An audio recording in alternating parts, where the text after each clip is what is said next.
नमस्कार। तो आज बात करूँगा क्लाइमेट चेंज के बारे में और जो अभी हमारे आसपास चल रही जितनी भी समस्याएं हैं उसके बारे में और उसका समाधान क्या हो सकता है उसके बारे में। शुरू करता हूँ क्लाइमेट चेंज से। आज सुबह की ही न्यूज़ में देख रहा था कि दिल्ली में टेम्परेचर 52 डिग्री हो रहा है। वहाँ का जीना वहाँ रेड अलर्ट घोषित कर दिया गया है। हम्म, ये क्या हो रहा है? ये हर आम इंसान की मौत हो रही है सीधे सीधे। वो इतना तड़प रहा है, इतना झेल रहा है और हीट स्ट्रोक से बहुत लोगों की जान जा रही है। कारण कुछ टॉप के अमीर 10% लोग। भारत सरकार हमारी इतनी सोई हुई सरकार है, मोदी सरकार इतनी सोई हुई सरकार है, अपना नाम करने के लिए कहीं पर कुछ गंदगी हो गई उसको सुधारने के लिए झाड़ू लेके खड़े हो जाते हैं। कोई घटना हो गई वहां पर मुआयना करने के लिए चले जाते हैं। लेकिन ये इतने अंधे लोग हैं, इनको कुछ भी नहीं दिख रहा कि स्थिति क्या है। हम्म प्यासे मरने वाले हैं, तड़प तड़प के पागल होके हम मरने वाले हैं। हमारे बॉडी के अंदर प्रोटीन होता है जो हमारी बॉडी की ग्रोथ और फंक्शनिंग को सही प्रॉपर वे में मेंटेन करता है, ठीक है। और उसका जो बॉडी टेम्परेचर है 37, उसमें वो ऑप्टिमम अपना वर्क कर रहा होता है। अगर बाहर का टेम्परेचर धीरे धीरे 50 डिग्री से ऊपर बढ़ने लगता है या 40 डिग्री से ऊपर बढ़ने लगता है तो उससे हमारी बॉडी भी प्रभावित होती है। हमारी बॉडी का जो प्रोटीन है वो डिस्टॉर्ट होने लगता है। उसमें अलग अलग स्ट्रक्चर्स होते हैं प्रोटीन के, 4 primary, secondary, tertiary, quaternary structures होते हैं। अब 37 में लगभग क्वाटरनरी और टर्सरी स्ट्रक्चर में प्रोटीन रहता है। जैसे ही टेम्परेचर बढ़ने लगेगा, 37 से 38 भी अगर हो गया बॉडी के अंदर का टेम्परेचर, जब बाहर का 52 होगा तो अंदर का होना बिल्कुल वाजिब है ना, बॉडी गर्म हो जाएगी। तो हमारा प्रोटीन डिस्टॉर्ट हो गए प्राइमरी और सेकेंडरी स्ट्रक्चर में आ जाता है। अगर वो आ जाएगा, अब क्या होगा, वहां पर से हमारा जो फंक्शनिंग है बॉडी की वो डिस्टॉर्ट हो जाएगी, वो खराब हो जाएगी और प्रोटीन स्टक कर जाएगा। प्रोटीन का वर्किंग जो है समाप्त हो जाएगी, इंसान मर जाएगा और हमें पता भी नहीं चलेगा कि हुआ क्या। हम्म तो हमें समझ ही नहीं आ रहा है ना, जो असली मुद्दा है उस पर कोई बात करने के लिए तैयार नहीं है, न मीडिया तैयार है। एकमात्र आज भारत में आचार्य प्रशांत जी हैं जो इस मुद्दे पे अपनी जान दे दे रहे हैं, लेकिन हमें तब भी हम सुध नहीं आ रही है ना, तब भी हम एक्शन नहीं ले रहे हैं। बड़ी अजीब बात है, बड़ी अजीब बात है। हम कितने, फिर लगता है एक पल के लिए कि हम ऐसे ही हैं, हमें तो ऐसे ही मरना भी चाहिए, क्योंकि हमें अपने ही बारे में नहीं मालूम। भारत के जो अमीर लोग हैं, जो सत्ता में लोग हैं, जो कुछ कर सकते हैं, उनके कान में जुआ तक नहीं रेंग रहा। उनको कुछ फर्क नहीं पड़ रहा है, क्योंकि उनकी जेब तो भर रही है, उनका नाम तो हो रहा है। उनको क्या फर्क पड़ रहा है? वो कह रहे हैं आज भारत में 1 करोड़ लोगों को, 80 लाख लोगों को मुफ्त खाना दिया जा रहा है। ये क्या है? ये गरीबी की निशानी है, ये उनके जो है नाकामयाबी की निशानी है। भाई तुमने ऐसे रोजगार, ऐसे अपने देश को ऐसे क्यों नहीं चला पा रहे हो? तुम जो है उनको उनको जो है इतना गरीबी रख दिया, उनको इतनी गरीब उनको रख दिया जनता को कि तुम्हें उनको खाना देना पड़ रहा है। अब भी क्लाइमेट चेंज हो रहा है, जो इसका रिजल्ट देखना, अभी वो सब लोग मरेंगे, भूखे मरेंगे वो लोग। ऐसा नहीं है कि 80 लाख लोगों को जो है भारत सरकार खाना दे रही है, वो अपना भी कमा रहे होते हैं कुछ। ये जो खाना देती है इससे पूरा थोड़ी ना होता है उनका।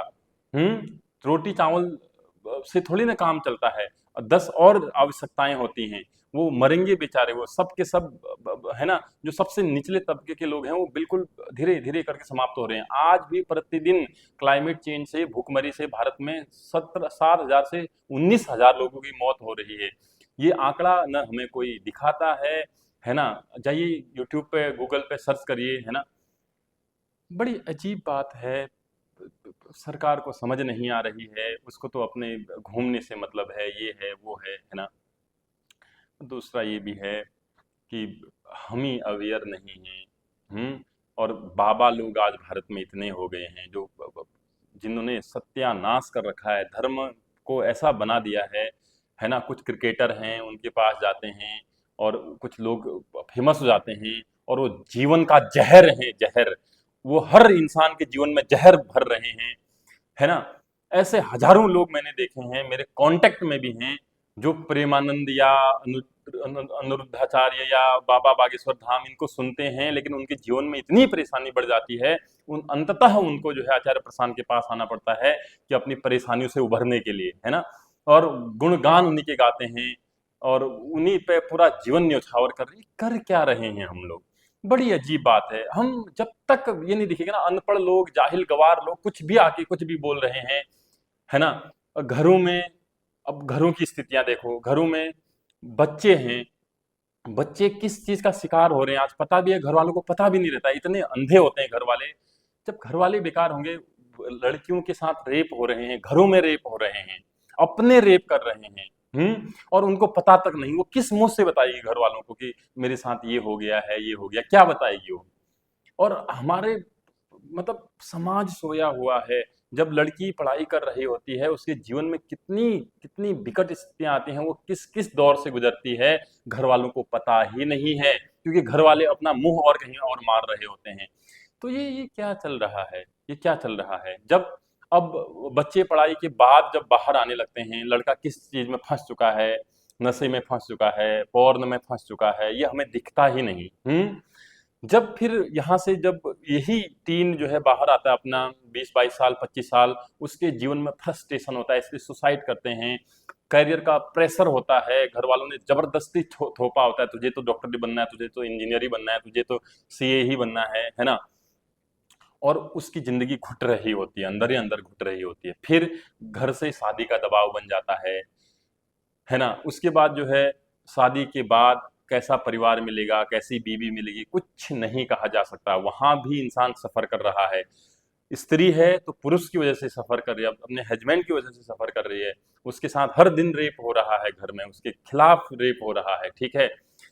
और पुरुष है तो वो भी सफर कर रहा है। आजकल बेफालतू में कुछ मान्यताएं, कुछ कानून ऐसे बन गए हैं जहां पर जो है स्त्री को बहुत ज्यादा छूट भी मिल रही है, उसका गलत उपयोग भी कर रहे हैं महिलाएं। तो पुरुष को वैसे तंग किया जा रहा है। फिर जैसे जैसे बड़े होते हैं और बड़े होते हैं, बच्चे होते हैं, बच्चों की समस्याएं आती हैं।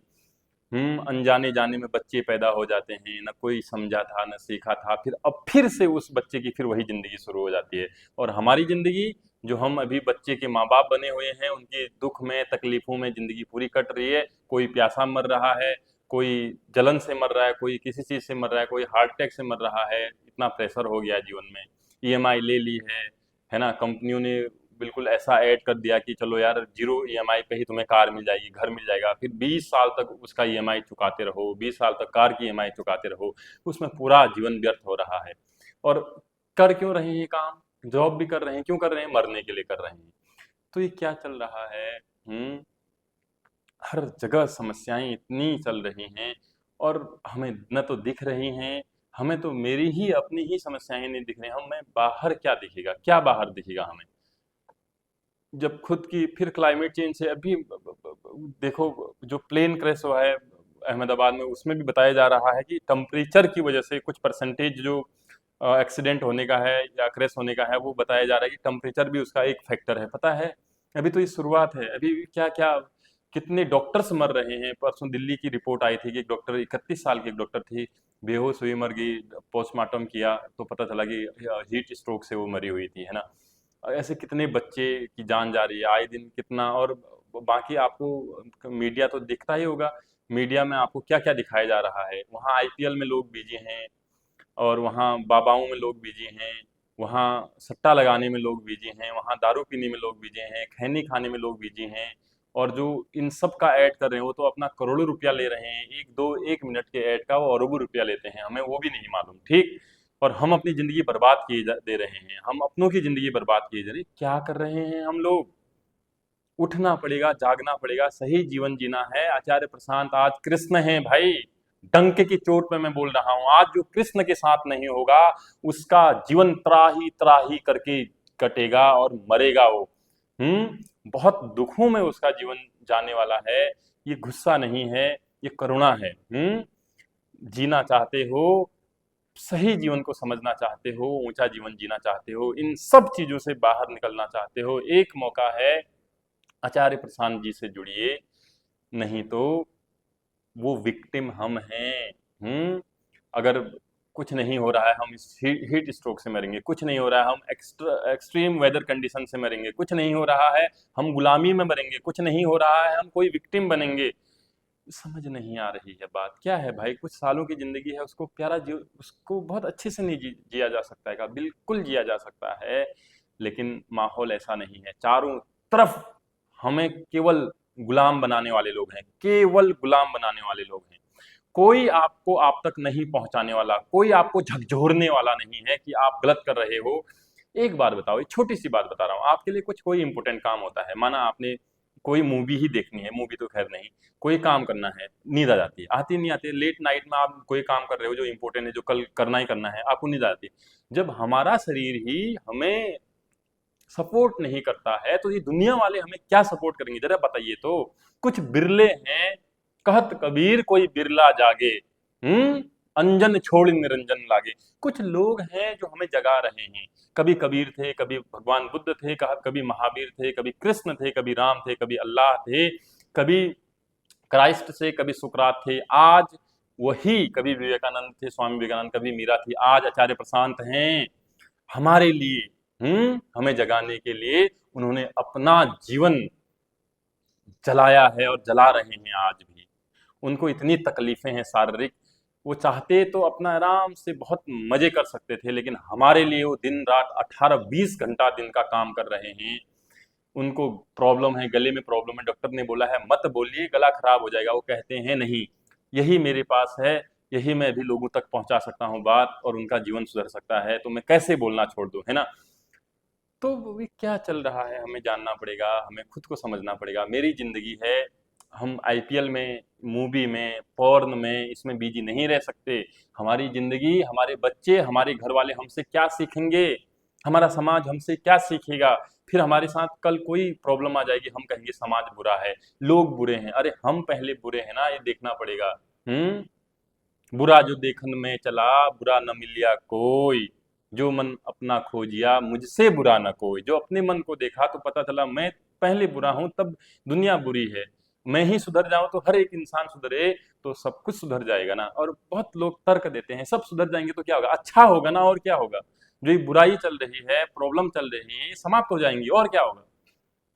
और ये जो ढोंगी बाबा हैं जो कह रहे हैं राम राम राम, राधे राधे राधे जपो तुम्हारा कल्याण हो जाएगा, इनसे पीछा छुड़ाइए सबसे पहले अपना। ये क्या कर रहे हो। अच्छा, राम राम राधा राधा जपने से कोई प्रॉब्लम ठीक हो जाती है तो पहले ये लोग अपना इलाज करते ना, करते नहीं करते, हॉस्पिटल नहीं जाते ये लोग, और कहते हैं पूरी दुनिया को। और दुनिया इतनी बेवकूफ है, इतने दुनिया के लोग इतने सड़े हुए, इतने जाहिल गवार इंसान हैं, वो ये इतना नहीं देख रहे हैं, इतना नहीं पूछ पा रहे हैं कि बाबा जी आपको प्रॉब्लम है, पहले राधा राधा से उसको दूर करिए, आप हॉस्पिटल मत जाइए, आप दूर करिए इस छोटी सी प्रॉब्लम को। या फिर हम राधा राधा बोलेंगे क्लाइमेट चेंज कैसे रुक जाएगा, जो इतनी पशुओं की हत्या हो रही है, डेयरी प्रोडक्ट हम, कुछ लोग कहते हैं, यही बाबा लोग कह रहे हैं डेयरी प्रोडक्ट खाओ, दूध पियो, मजा आएगा, कृष्ण भी तो खाते थे। अरे बेवकूफ, उस टाइम वही स्थिति थी, नहीं था उतना पैसा, अन्न नहीं था उतना, तो वो मजबूरी थी हमारी। आज क्या मजबूरी है, आज हम जबरदस्ती गाय के अंदर, जिसको माँ बोलते हैं, उसका पेट में हाथ डाल के उसको गर्भवती कर रहे हैं, उसके थनों पे जो है मशीन लगा के उससे दूध सोच रहे हैं। क्या तुम्हारी माँ के साथ कोई ऐसा करता तुम्हें पसंद आता? हमारी माँ के साथ कोई ऐसा करेगा हमें पसंद आएगा? नहीं आएगा। तो गाय माता किस चीज के लिए हम बोल रहे हैं? कहते हैं चाय थन होते हैं, उसमें से एक बछड़े के लिए होता है तीन। अरे मूर्खानंद, अरे बेवकूफो, इतना भी समझ नहीं आता है। वो सब गाय के बछड़े के लिए होता है, हमारे लिए नहीं। हमने अपनी वासनाओं की पूर्ति के लिए, अपनी जीभ के लालच के लिए कभी काटते हैं किसी चीज को, कभी उनसे दूध दोहते हैं। समझ ही नहीं आ रही है बात। ये समझना पड़ेगा। आचार्य प्रशांत जी इस चीज पर भी बोल रहे हैं, एक मौका है, जागिए, कम से कम आपका जीवन तो अच्छा हो जाएगा।